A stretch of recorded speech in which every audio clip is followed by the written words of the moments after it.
Ja, goddag. Det er til Rasmus igen, og jeg har lige fundet Peter Poulsen, som er programvært på et program, der hedder Ud i naturen, og han er så derovre. Jeg går over til ham nu. Nu! Hey, Peter Poulsen! Ja, godt. Peter Poulsen. Hør her, jeg har nogle spørgsmål, jeg gerne vil stille dig. Har du tid et øjeblik? Ja, men jeg står lige her og studerer det her. Men jeg tror lige kring 2 minutter ud af den dag. Jeg vil jo gerne spørge om. Men der er jo ikke rigtig noget dyreliv derom. Men hvad er det egentlig helt præcis, dit program handler om? Ja, det handler altså om, at jeg tager ud til nogle fantastisk spændende steder og møder med dyrearter. Ja, så rigtig spændende dyrearter, som jeg udforsker og fortæller alt om, ikke? Ja. Hvad for nogle dyrearter? Det er misfoster, altså. Hvad mener du helt præcist?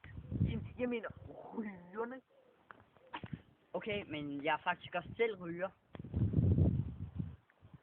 Spændende menneske, yeah!